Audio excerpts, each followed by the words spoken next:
आम सहित विजु जनता दल सहित आज सामिल होगा जाऊँच भद्रक पौर परिषदर सम्मानस्पद अध्यक्षा गुलमुखी दलवाज हबीब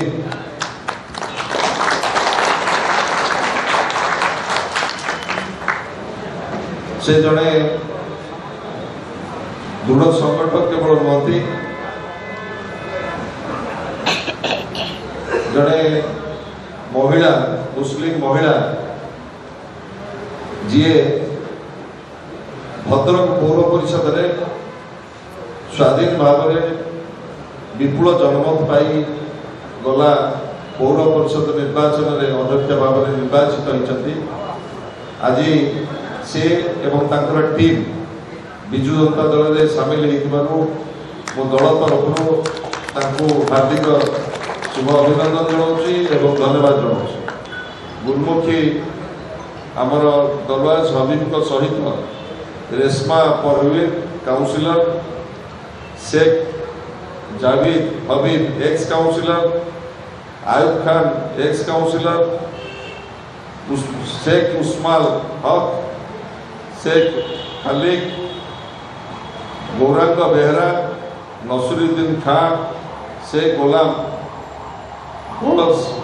आज आनुष्ठानिक भाव में विजु जनता दल सामिल होती मो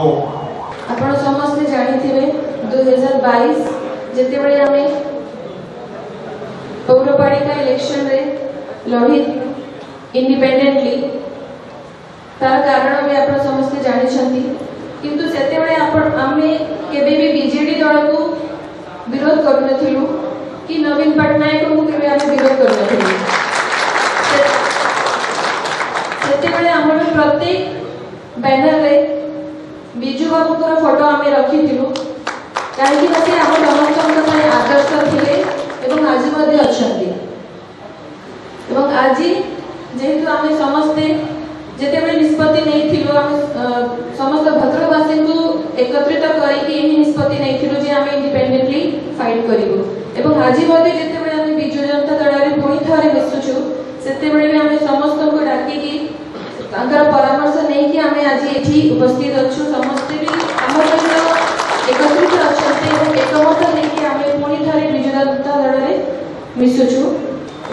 आउ थे समस्त को धन्यवाद दूसरी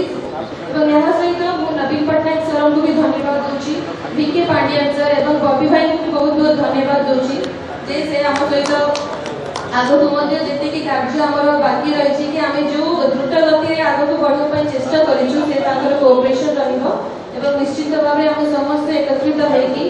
आमर माननीय मुख्यमंत्री को षष्ठ थर मुख्यमंत्री करने हाथ मुठा को टाण करने निश्चित एकजुट हम और निश्चित भाव में षष्ठ थर मुख्यमंत्री वक्तव्य शेष कर